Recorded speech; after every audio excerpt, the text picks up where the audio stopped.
എപ്പിസോഡിന്റെ opening സീനിൽ Boruto ടീമും ചോച്ചോ ടീമും അവരെല്ലാവരും ഇപ്പൊ റെസ്റ്റോറൻറ്റിൽ വന്നിരിക്കുകയാണ്. ബൊറൂട്ടോ ആണെങ്കിൽ ആസ്വദിച്ച് ഒരു ബർഗറൊക്കെ കഴിക്കും. എത്രയോ കാലമായി ഞാൻ ഈ സൂപ്പർ ബർഗറൊക്കെ കഴിച്ചിട്ട് ശരിക്കും ഇതെനിക്ക് ഒരുപാട് മിസ് ചെയ്തു എന്ന് പറയും. ചോച്ചോ ആണെങ്കിൽ ഇപ്പോൾ ബൊറൂട്ടോയോടും ഇവിടെയോടും ആ മിഷനെ കുറിച്ച് ചോദിക്കുകയാണ്. ആക്ച്വലി നിങ്ങൾ വലിയൊരു മിഷൻ കംപ്ലീറ്റ് ചെയ്തെന്ന് അറിയാൻ കഴിഞ്ഞു. അത് ശരിക്കും ഡേഞ്ചറസ് ആയിരുന്നു അല്ലേ? പിന്നെ ബൊറൂട്ടോ പറയും, അതെ, ഞങ്ങൾ വിചാരിച്ചതിന് കഴിഞ്ഞു. വളരെ വലിയ മിഷനായിരുന്നു. പക്ഷെ ഞങ്ങളുടെ ടീം ക്യാപ്റ്റൻ സാരഡ അവൾ കറക്റ്റായിട്ട് ഒരു പ്ലാൻ ഡെവലപ്പ് ചെയ്തുകൊണ്ട് എല്ലാം വളരെ കൂളായിട്ട് അവസാനിച്ചു എന്ന് പറയും. അത് കേട്ട് സാരഡ പറയും, അയ്യോ ഇല്ല, ഞാൻ ജസ്റ്റ് ഒരു പ്ലാൻ ക്രിയേറ്റ് ചെയ്തു. പക്ഷെ ബൊറൂട്ടോയും ബാക്കിയുള്ളവരും ചേർന്നാണ് ആ കാര്യങ്ങളെല്ലാം തന്നെ സക്സസ്ഫുൾ ആയിട്ട് കംപ്ലീറ്റ് ചെയ്തത്. സോ എല്ലാ ക്രെഡിറ്റും അത് ബൊറൂട്ടോയ്ക്കാണെന്ന് പറയും. അതിരിക്കട്ടെ, നിങ്ങളുടെ മിഷൻ അതെന്തായും ചോദിക്കും. അതിന് ചോച്ചോ ആണെങ്കിൽ സിമ്പിളായിട്ട് പറയും, ആക്ച്വലി ഞങ്ങൾക്കിപ്പോൾ മിഷനൊന്നുമില്ല. ഷിക്കടയ്ക്ക് ഒരു വലിയ മിഷനുണ്ട്. സോ അവൻ മിഷനുമായിട്ട് ബന്ധപ്പെട്ട് പോയിരിക്കുകയാണ്. ഞങ്ങൾക്കിത് വെക്കേഷൻ മൂഡാണെന്ന് പറഞ്ഞ് അവർ ചിരിക്കും. ഉടനെ സാരഡയും ബൊറൂട്ടോയും അവർ ടെൻഷനായിട്ട് ചോദിക്കും, നിങ്ങൾക്ക് രണ്ടുപേർക്കും അതിൽ യാതൊരു കുഴപ്പമില്ലേ? ഷിക്കട മാത്രം അങ്ങനെ ഡെവലപ്പായി പോവാണ്. നിങ്ങൾക്ക് ഡെവലപ്പ് ആവാനും കൂടുതൽ കാര്യങ്ങൾ പഠിക്കാനും കൂടുതൽ മിഷൻസ് കംപ്ലീറ്റ് ചെയ്യാനും ആഗ്രഹമൊന്നുമില്ലേ? അതോ എപ്പോഴത്തേതും പോലെ ഇങ്ങനെ ഒരു സ്റ്റുഡൻ്റ് ആയിട്ട് ജീവിക്കാനാണോ നിങ്ങൾ ആഗ്രഹിക്കണേ? അത് കേൾക്കുമ്പോൾ അവർക്ക് എന്തൊക്കെയോ മനസ്സിൽ തോന്നുകയാണ്. അവിടുന്ന് അങ്ങനെ സീൻ കട്ട് ചെയ്ത ചോച്ചോയും ഈനോജിനും അവർ രണ്ടുപേരും ഇപ്പോൾ ക്യാഷ്വലായിട്ട് നടന്നു വരും. ചോച്ചോ ആണെങ്കിൽ ഈനോജിനോട് പറയും, അവർ പറഞ്ഞതിലും ചില കാര്യങ്ങളുണ്ട്. നമ്മളും ഷിക്കടയെ പോലെ ഡെവലപ്പ് ആവണം. അല്ലെങ്കിൽ നമ്മളെല്ലാവരും കഴിഞ്ഞും ഒരുപാട് പിന്നിലായി പോകും. അങ്ങനെ സംഭവിക്കാൻ പാടില്ല എന്നൊക്കെ പറഞ്ഞ് അവർ മുൻപോട്ടേക്ക് വരുമ്പോഴായിരിക്കും ഇവിടെ അവരുടെ മുൻപിലേക്ക് ചാടിയെത്തുക. ഗായ്സ്, നിങ്ങൾക്ക് ഒരു അടിപൊളി മിഷനുണ്ട്. അത് പറയാനാണ് ഞാൻ ഇവിടേക്ക് വന്നതെന്ന് പറഞ്ഞ് അവരുമായി ആ മിഷൻസ് ഒക്കെ ഡിസ്ട്രിബ്യൂട്ട് ചെയ്യുന്ന ലേഡിയുടെ അടുത്തേക്ക് വരികയാണ്. അവളാണെങ്കിൽ ഒരാളുടെ ഫോട്ടോ ഇപ്പോൾ അവർക്ക് കാണിച്ചു കൊടുക്കും. ഇവൻ ഒരു റോക്ക് നിഞ്ചയാണ്. ഒരു ഗ്രാമത്തിൽ നിന്ന് ഇവൻ ഇവിടേക്ക് എത്തിയതാണ്. നിങ്ങളുടെ മിഷൻ ഇവനെ കണ്ടെത്തുക എന്നതാണ്. ഈ ഒരു മിഷൻ ചെയ്യേണ്ടത് നിങ്ങൾ രണ്ടുപേരും മാത്രമാണ്. ഓൾറെഡി ഷിക്കടയ്ക്ക് ഒരു ഹൈ ക്ലാസ് മിഷൻ ഇപ്പോൾ കൊടുത്തിരിക്കുകയാണ്. അതുകൊണ്ട് ഇവൻ ഇതിൽ നിങ്ങളോടൊപ്പം പാർട്ടിസിപ്പേറ്റ് ചെയ്യില്ല. അത് കേട്ട് ഈനോജിനും ചോച്ചോയും അവർ ഞെട്ടുകയാണ്. ഞങ്ങൾ രണ്ടുപേരും മാത്രമോ ഈ ഒരു മിഷനോ? ഞങ്ങളുടെ മാസ്റ്റർ അദ്ദേഹം ഇല്ലാതെ ഞങ്ങൾ എങ്ങനെ ഇത് ചെയ്യും? അതിന് ഷിക്കടയാണെങ്കിൽ ദേഷ്യപ്പെട്ട് പറയും, യു ഗായ്സ് ആർ അൺബിലീവബിൾ. ഞാനുണ്ടെങ്കിൽ മാത്രമേ നിങ്ങൾക്ക് മിഷൻ ചെയ്യാൻ കഴിയുള്ളൂ. എന്നെപ്പോലെ തന്നെ ഷിനോബികളാണ്. ആ കാര്യം മറക്കാനായിട്ട് പാടില്ല. സോ നിങ്ങൾ രണ്ടുപേരും ഇത് സക്സസ്ഫുൾ ആയിട്ട് കംപ്ലീറ്റ് ചെയ്യണമെന്ന് പറയും. അതിന് അവരും ഓക്കെ പറഞ്ഞ് വില്ലേജ് മുഴുവൻ കയറി ഇറങ്ങി അവനെ അന്വേഷിച്ച് വരികയാണ്. അപ്പോൾ അവർ കാണും ദൂരത്തായി ടെൻറ്റൻ്റെ ഷോപ്പിൽ അവർ റോക്ക് നിഞ്ച ആണെങ്കിൽ എന്തൊക്കെയോ സാധനങ്ങളൊക്കെ വാങ്ങിച്ച് അങ്ങനെ പുറത്തേക്ക് ഓടുകയാണ്. നമ്മുടെ ആശാമാർ അവനെ ഫോളോ ചെയ്തു പോയി ഒരു പ്രത്യേക ഭാഗം എത്തുമ്പോൾ ഓച്ചോ ചാടി വന്ന് അവനെ അടിച്ചു വീഴ്ത്തി അവൻ്റെ പുറത്ത് കയറിയിരുന്ന് ലോക്ക് ചെയ്യാണ്. സത്യം പറയും, നീ ഒരു റോക്ക് നിഞ്ചയല്ലേ? നിന്നെ പിടിച്ചുകൊണ്ട് പോകാനാണ് ഞങ്ങൾ ഇവിടേക്ക് വന്നതെന്ന് പറഞ്ഞ് അവരാണെങ്കിൽ അവൻ്റെ ബാഗ് തുറന്ന് സാധനങ്ങൾ എന്തൊക്കെയാണെന്ന് പരിശോധിക്കും. പക്ഷെ അവർ കരുതിയതുപോലെ അൺയൂഷ്വൽ ആയിട്ട് അതിലൊന്നുമില്ല. ഫുഡ് കഴിക്കാനും ആവശ്യമുള്ള ചില സാധനങ്ങൾ മാത്രമാണ് അവൻ്റെ ബാഗിൽ ഫില്ല് ചെയ്തിരിക്കുന്നത്. ഉടനെ ആ റോക്ക് നിഞ്ചയാണെങ്കിൽ അവരോട് പറയും, നിങ്ങൾ കരുതും പോലെ ഞാനൊരു വില്ലനൊന്നും അല്ല. എനിക്ക് റാമൻ കുക്ക് ചെയ്യാനായിട്ട് ഞാൻ കുറച്ച് സാധനങ്ങൾ കളക്ട് ചെയ്യാനാണ് ഇവിടേക്ക് എത്തിയത്. ഇവിടെ ആൾക്കാർക്ക് കാര്യമൊന്നും പിടികിട്ടാതെ അവർ പരസ്പരം അങ്ങനെ നോക്കി നിൽക്കും. അടുത്ത നിമിഷം ഒരു ഷിനോബി ആണെങ്കിൽ അവിടേക്ക് ഓടിയെത്തി ആളോട് സോറി പറയാണ്. ഐ എം സോറി, ആക്ച്വലി നിങ്ങളുടെ ഡീറ്റെയിൽസ് അത് ഞാൻ അപ്ഡേറ്റ് ചെയ്യാൻ വിട്ടുപോയി. അതുകൊണ്ടാണ് നിങ്ങൾ ഇപ്പോഴും ഒരു റോക്ക് നിഞ്ച ആണെന്നുള്ള വിശ്വാസത്തിൽ ഇവർ നിങ്ങളെ തേടി എത്തിയത്. നിങ്ങളുടെ മേലെയുള്ള കുറ്റങ്ങൾ അതെല്ലാം തന്നെ ശിക്ഷ അനുഭവിച്ച് നിങ്ങൾ വീട്ടിൽ കഴിഞ്ഞു. ഇപ്പം നിങ്ങൾ കുറ്റവിമുക്തനാണ്. സോ നിങ്ങൾക്കുണ്ടായ ഇൻകൺവീനിയൻസിൽ ഞങ്ങൾ ക്ഷമ ചോദിക്കുന്നുവെന്ന് ആൾ പറയും. അത് കേട്ട് ആ ഒരു റോക്ക് നിഞ്ചയും ഓക്കെ ഒക്കെ പറഞ്ഞ് അവിടുത്തെ കടന്നു പോവാണ്. ആ അപ്പാപ്പനാണെങ്കിൽ നമ്മുടെ ആൾക്കാരോട് പറയും, ഞാൻ ഓടുന്നത് കണ്ട് നിങ്ങൾ തെറ്റിദ്ധരിച്ചു അല്ലേ?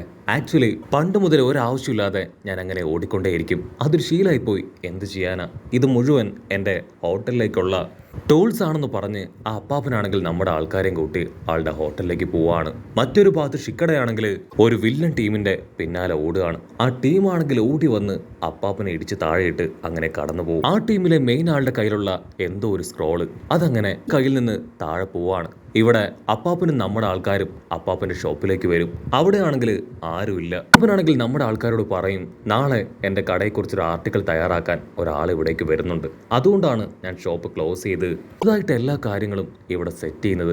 ആക്ച്വലി വർഷങ്ങൾക്ക് മുൻപ് ഞാൻ ഭക്ഷണമില്ലാതെ അലഞ്ഞു നടന്നപ്പോൾ ആ സീനിയർ ഷെഫ് ആളാണ് ഇച്ചിറാക്കി റാമൻ അതെനിക്ക് തന്നത്. അതിന്റെ ടേസ്റ്റിലൂടെയാണ് ഞാൻ അങ്ങനെ ഒരു റെസ്റ്റോറന്റ് തുടങ്ങണമെന്ന് ആഗ്രഹിച്ച് ഇവിടെ വരെ എത്തിയത്. ഓജോയ്ക്കാണെങ്കിൽ ആ സ്റ്റോറിയൊക്കെ കേട്ട് ഒരുപാട് വിഷമം തോന്നും. തീർച്ചയായിട്ടും നിങ്ങളുടെ റെസ്റ്റോറന്റിനെ ഞാൻ സപ്പോർട്ട് ചെയ്യും. നാളെ നടക്കാൻ പോകുന്ന എല്ലാ കാര്യങ്ങൾക്കും ഞാൻ നിങ്ങളോടൊപ്പം ഉണ്ടാവും. നിങ്ങളുടെ ഈ ഷോപ്പ് അത് ചുരുക്ക സമയം കൊണ്ട് തന്നെ ഫേമസ് ആവുമെന്ന് പറയും. അത് കേട്ട് അപ്പാപ്പനാണെങ്കിൽ ഭയങ്കര അത്ഭുതം. ഇതാ ആ വില്ലന്മാരുടെ ടീമിനെ കാണിക്കും. അവരാണെങ്കിൽ അവരുടെ കയ്യിലുള്ള ആ ഡാറ്റ ട്യൂബ് അത് മാറിപ്പോയ കാര്യം തിരിച്ചറിഞ്ഞ് ആകെ ടെൻസ്ഡ് ആയിട്ടിരിക്കുകയാണ്. ഞാൻ മെയിൻ വില്ലൻ പറയും, ഞാൻ ഓടി വരുമ്പോ ഒരപ്പാപ്പനെ ഇടിച്ച് താഴെ ഇട്ടു. എന്റെ സംശയം ശരിയാണെങ്കിൽ എന്റെ ഡാറ്റ അത് അപ്പാപ്പന്റെ കയ്യിലുണ്ട്. എത്രയും വേഗം ആളുടെ അടുത്തേക്ക് പോയി അത് റീകളക്ട് ചെയ്യണം. ഇതാ ഇവിടെ ഷോപ്പിലാണെങ്കിൽ നമ്മുടെ ആൾക്കാർ അടിപൊളി നൂഡിൽസ് ഉണ്ടാക്കാനുള്ള പ്രിപ്പറേഷനിലാണ്. ആ അപ്പാപ്പനാണെങ്കിൽ നമ്മുടെ ആൾക്കാരോട് പറയും, നാളത്തെ കോമ്പറ്റീഷൻ അതിൽ നല്ല രീതിയിൽ പ്രസന്റബിൾ ആയിട്ടുള്ള ഒരു നൂഡിൽസ് എനിക്ക് കൊടുക്കണം, അല്ലെങ്കിൽ ഞാനിതിൽ തോറ്റുപോകും. എൻ്റെ കാലത്തെ കഷ്ടപ്പാടും എൻ്റെ റെസ്റ്റോറൻറ്റും അതെല്ലാം തന്നെ വെറുതെ ആയി മാറും. ആരും ഇവിടേക്ക് തിരിഞ്ഞു പോലും നോക്കില്ല. എന്തെങ്കിലും ഒരു സ്പെഷ്യൽ ഇൻഗ്രീഡിയൻറ്റ് അതെനിക്ക് കണ്ടെത്തിയേ പറ്റുമെന്ന് പറയും. അതിൽ ചോച്ചോ ആണെങ്കിൽ ഇപ്പം അപ്പാപ്പനെയും കൂട്ടി ജിനുമായിട്ട് വലിയൊരു മൗണ്ടൈൻ കയറുകയാണ്. ആ മലയ്ക്ക് മുകളിലായിട്ട് ഒരു നല്ല റെസിപ്പി ഉണ്ട്. ന്യൂഡിൽസിൽ ഇടുകയാണെങ്കിൽ തീർച്ചയായിട്ടും നൂഡിൽസിന് മറ്റൊരു ടേസ്റ്റ് കിട്ടുമെന്ന് പറഞ്ഞ് അവരൊരുപാട് കഷ്ടപ്പെട്ട് മുകളിലേക്ക് കയറും. അപ്പാപ്പനാണെങ്കിൽ ഒക്കെ കുറവായതുകൊണ്ട് തന്നെ ആൾ താഴേക്ക് വീഴാനായിട്ട് തുടങ്ങും. അത് കണ്ട നമ്മുടെ ആൾക്കാർ ഒരു വിധത്തിൽ ആളെ സപ്പോർട്ട് ചെയ്ത് മുകളിലേക്ക് വരികയാണ്. ഒരുപാട് കഷ്ടപ്പെട്ട് ബുദ്ധിമുട്ടി ഒരു സീക്രട്ട് ഇൻഗ്രീഡിയൻറ്റ് അവർ കണ്ടെത്തും. ആ ഇൻഗ്രീഡിയൻറ്റ് കിട്ടിയ സന്തോഷത്തിൽ നിൽക്കുമ്പോഴായിരിക്കും ഒരു പന്നി അവരെ മിരട്ടി ഓടിക്കുക. അവരവിടുന്ന് പന്നിയുടെ കയ്യിൽ നിന്ന് ജസ്റ്റ് മിസ്സിന് രക്ഷപ്പെട്ട് തിരികെ ഷോപ്പിലേക്ക് എത്തുകയാണ്. ചോച്ചോയും ഈനോജിനും അവർക്കറിയാവുന്ന എല്ലാ കാര്യങ്ങളും അപ്പാപ്പന് പറഞ്ഞു കൊടുക്കും. സീക്രട്ട് ഇൻഗ്രീഡിയൻറ്റും ചില പൊടിക്കൈകളൊക്കെ ഉപയോഗിച്ച് അപ്പാപ്പനാണെങ്കിൽ കാര്യമായിട്ട് നൂഡിൽസ് പ്രിപ്പയർ ചെയ്യാണ്. ഏനോജിനും ചോച്ചോയും അവർ ടേസ്റ്റ് ചെയ്യാൻ റെഡി ആയിട്ട് നിൽക്കും. ഒരുപാട് മണിക്കൂറത്തെ ഗ്രേറ്റ് പ്രിപ്പറേഷനിന് ശേഷം ഉണ്ടാക്കിയ ആ ഒരു നൂഡിൽസ് അവർക്ക് കൊടുക്കുകയാണ്. അവർക്കാണെങ്കിൽ ആ നൂഡിൽസ് ഇഷ്ടാവും. പക്ഷെ എന്തോ ഒരു കോമ്പോണന്റ് അത് മിസ് ചെയ്യുന്നുണ്ടെന്ന് അവർ പറയാണ്. അപ്പാപ്പനാണെങ്കിൽ ഭയങ്കര വിഷമം. മിസ് ചെയ്യുന്ന കോമ്പോണന്റ് അതെന്താണെന്ന് ഇത്ര ആലോചിച്ചിട്ടും പിടികിട്ടാതെ ആളങ്ങനെ നിസ്സഹായനായിട്ട് നിൽക്കുകയാണ്. അതിനുശേഷം ഒരുപാട് സമയം എക്സ്പെരിമെന്റ് ഒക്കെ നടത്തി അവർ തിരികെ ഷോപ്പ് ക്ലോസ് ചെയ്ത് ഇറങ്ങുകയാണ്. അല്പസമയം മുൻപോട്ടേക്ക് നടന്നെത്തുമ്പോഴായിരിക്കും അപ്പാപ്പൻ എന്തോ ഒരു സാധനം ഷോപ്പിൽ വെച്ച് മറന്നു എന്നുള്ള കാര്യം ഓർക്കുക. ജിനെയും ചോച്ചോയും അവിടെ നിർത്തി ആള് ഷോപ്പിലേക്ക് വരും. ഷോപ്പിലേക്ക് എത്തിയ അപ്പാപ്പനാണെങ്കിൽ ഷോപ്പിൽ മറ്റാരെയോ കണ്ട് ഷോക്കാവുകയാണ്. ആ വില്ലന്മാരിൽ ഒരുവൻ അവർക്ക് നഷ്ടപ്പെട്ടു പോയ ആ ഒരു ചിപ്പ് അത് തേടി അവിടെ എത്തിക്കഴിഞ്ഞു. അടുത്ത നിമിഷം ആ വില്ലൻ അപ്പാപ്പന് നേരെ തിരിയും. കട്ട് ചെയ്ത ഇവിടെ ചോച്ചോയും ഈനോജിനും അവരാണെങ്കിൽ കൂറുകളായിട്ട് അപ്പാപ്പന് വേണ്ടി കട്ട വെയിറ്റിംഗ് ആണ്. അപ്പോഴായിരിക്കും അപ്പാപ്പൻ കൊടുത്ത ഒരു സ്റ്റിക്ക് അതവർ തുറന്നു നോക്കുക. അതിലെന്തോ ഒരു ചിപ്പ് കണ്ട് അവർക്ക് ചെറിയ സംശയം തോന്നും. ഈനോജിനാണെങ്കിൽ എന്തോ തകരാറുണ്ടെന്ന് പറഞ്ഞ് ചോച്ചോയുമായിട്ട് തിരികെ ഷോപ്പിലേക്ക് എത്തും. ഷോപ്പിലാണെങ്കിൽ ഒരുപാട് സാധനങ്ങളൊക്കെ ഓരോ ഭാഗങ്ങളിലായിട്ട് ചെതറി കിടക്കുകയാണ്. അപ്പാപ്പൻ എന്തോ സംഭവിച്ചെന്ന് മനസ്സിലാക്കിയ അവർ ടെൻഷനാവും. ഈനോജിൻ അവന്റെ ബേർഡ്സിനെ ക്രിയേറ്റ് ചെയ്ത് അപ്പാപ്പൻ എവിടേക്ക് പോയി ആൾക്ക് എന്ത് സംഭവിച്ചെന്ന് ചെക്ക് ചെയ്യും. അപ്പാപ്പന്റെ ലൊക്കേഷൻ ഏകദേശം ആ ബേർഡ്സുകളെ ഉപയോഗിച്ച് അവർക്ക് കണ്ടെത്താനാവും. അത് ഫോളോ ചെയ്ത് അപ്പാപ്പനെ അന്വേഷിച്ച് അവരങ്ങനെ ഉഷാറായിട്ട് ഓടും. ഇതാ ഇവിടെ ഷിക്കടയാൻ ടീമിനെ കാണിക്കും. അവരാണെങ്കിൽ ആ വില്ലന്മാരുടെ ഹൈഡ് ഔട്ട് പ്ലേസിൽ അങ്ങനെ മറഞ്ഞു നിൽക്കുകയാണ്. ആ വില്ലന്മാരെയും വെയിറ്റ് ചെയ്ത് അടുത്ത നിമിഷം ആ വില്ലന്മാരുടെ ടീമും അപ്പാപ്പനായിട്ട് ആ ഹൈഡ് ഔട്ട് പ്ലേസിലേക്ക് വരും. അവരുടെ തൊട്ടു പിന്നാലെ ഈനോജിന്റെ ബേർഡ് അത് പറന്നു വരുന്നത് ഷിക്കട ശ്രദ്ധിക്കുകയാണ്. ഷിക്കടയ്ക്കാണെങ്കിൽ കാര്യം പിടികിട്ടും. നമ്മുടെ ആൾക്കാർ അന്വേഷിച്ചു പോയ അതേ റോക്ക് നിഞ്ചയാണ് ആ അപ്പാപ്പൻ. ഷിക്കടയാണെങ്കിൽ ഞൊടിയിടയിൽ ഈനോജിന്റെ ബേർഡിന്റെ അടുത്ത് ഇൻഫർമേഷൻസ് എല്ലാം പാസ് ചെയ്യാണ്. ബേർഡ് ആണെങ്കിൽ ആ കാര്യം ഈനോജിനെ അറിയിച്ച് ക്ഷണവേഗത്തിൽ ആ ഹൈഡ് ഔട്ട് പ്ലേസിലേക്ക് വരും. ഇവിടെ വില്ലന്മാരാണെങ്കിൽ അപ്പാപ്പന്റെ ബാഗിലുള്ള സാധനങ്ങളെല്ലാം വലിച്ചു പുറത്തേക്കിടും. പറയും ആ ബാംബു സ്റ്റിക്ക് അതവിടെ ഞങ്ങളുടെ ഒരു ഡാറ്റ അത് ആ സ്റ്റിക്കിനകത്താണ്, അത് തന്നിട്ടില്ല എങ്കിൽ നിന്നെ ഞങ്ങൾ കൊന്നു തള്ളും. അപ്പാപ്പനാണെങ്കിൽ ഒന്നും മനസ്സിലാവില്ല.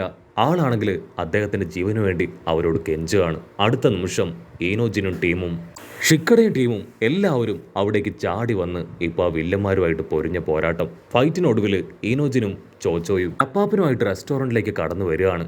ഷിക്കടയും ആൾക്കാരും ആ ഒരു ഡാറ്റാസിനും പെൻഡ്രൈവിനും വേണ്ടി അവിടെ മുഴുവൻ അന്വേഷിക്കും. പക്ഷെ കണ്ടെത്താനാവില്ല. ഷിക്കടയ്ക്കാണെങ്കിൽ അതെവിടെ പോയെന്ന് പിടികിട്ടുകയാണ്. അവിടുന്ന് അങ്ങനെ സീൻ ബ്ലാക്ക് ഔട്ട് ചെയ്ത ഇവിടെ ഈനോജിനും ചോച്ചോയും അവർ രണ്ടുപേരും വീണ്ടും വീണ്ടും അപ്പാപ്പൻ ഉണ്ടാക്കി കൊടുത്ത നൂഡിൽസ് കഴിച്ചുകൊണ്ടേയിരിക്കും. ആ ഒരു നൂഡിൽസിൽ ഇപ്പോഴും എന്തോ ഒരു മിസ്സിംഗ് ഉണ്ട്. അവർ ആ കാര്യം ഇപ്പൊ അപ്പാപ്പനോട് പറയും. ഉടനെ ഷിക്കട അവിടേക്ക് എത്തി ഇപ്പൊ നമ്മുടെ ആൾക്കാരോട് കാണാതെ പോയ ആ വില്ലന്മാരുടെ കയ്യിലുണ്ടായിരുന്ന ഒരു മെമ്മറി കാർഡിനെ കുറിച്ച് പറയാണ്. അത് കേൾക്കേണ്ട താമസം ചോച്ചോ അവളാണെങ്കിൽ ആ ഒരു ബാംബു സ്റ്റിക്ക് ഓപ്പൺ ചെയ്യും. അടുത്ത നിമിഷം ആ മെമ്മറി കാർഡ് താഴേക്ക് വീഴുകയാണ്. ഇടയ്ക്കാണെങ്കിൽ ഭയങ്കര സന്തോഷം. Thank you very much. നിങ്ങൾ ടീംമേറ്റ്സ് ആണ് എൻ്റെ സപ്പോർട്ടേഴ്സ്. നിങ്ങളുള്ളതുകൊണ്ടാണ് എനിക്ക് ഈ മിഷൻ കംപ്ലീറ്റ് ചെയ്യാനായത്. ഷിക്കടയാണെങ്കിൽ ആ ഒരു നൂഡിൽസ് ഒന്ന് കഴിച്ചു നോക്കും. അതിനുശേഷം അപ്പാപ്പനോട് പറയും, ഇതിൽ നല്ലൊരു മസാല റെസിപ്പിയുടെ മിസ്സിംഗ് ആണുള്ളത്. ഇതിന് ഞാൻ എന്ത് ചെയ്യുന്നു ചിന്തിച്ച് അപ്പാപ്പനാണെങ്കിൽ ഇപ്പൊ ചോച്ചോയെ തന്നെ നോക്കും. അപ്പോഴായിരിക്കും അവളുടെ കയ്യിലിരിക്കുന്ന ആ മസാല സ്നാക്സ് കാണുക. ആളാണെങ്കിൽ അതങ്ങനെ നന്നായിട്ട് പൊടിച്ച് ഓരോ നൂഡിൽസിലായിട്ട് ഇട്ട് കൊടുക്കും. അതിനുശേഷം അവരോട് ട്രൈ ചെയ്യാൻ പറയും. അവർക്കാണെങ്കിൽ ആ ടേസ്റ്റ് ഭയങ്കരമായിട്ട് ഇഷ്ടപ്പെടും. അവിടുന്ന് അങ്ങനെ സീൻ കട്ട് ചെയ്ത് ദിവസങ്ങൾക്ക് ശേഷം ഇപ്പൊ ചോച്ചോ ടീമും ടീമും ഇപ്പൊ അപ്പാപ്പന്റെ ഷോപ്പിലേക്ക് വരികയാണ്. അവിടെയാണെങ്കിൽ ഒരുപാട് ആൾക്കാർ ക്യൂ നിന്നാണ് ഇപ്പൊ ഫുഡൊക്കെ വാങ്ങിക്കുക. അപ്പാപ്പന്റെ കട അത് അത്രയും ഫേമസ് ആയതിൽ നമ്മുടെ ആൾക്കാർ ഹാപ്പി ആയിട്ട് നിൽക്കുന്നതോട് കൂടെ ഈ ഒരു എപ്പിസോഡും അവസാനിക്കുന്നു.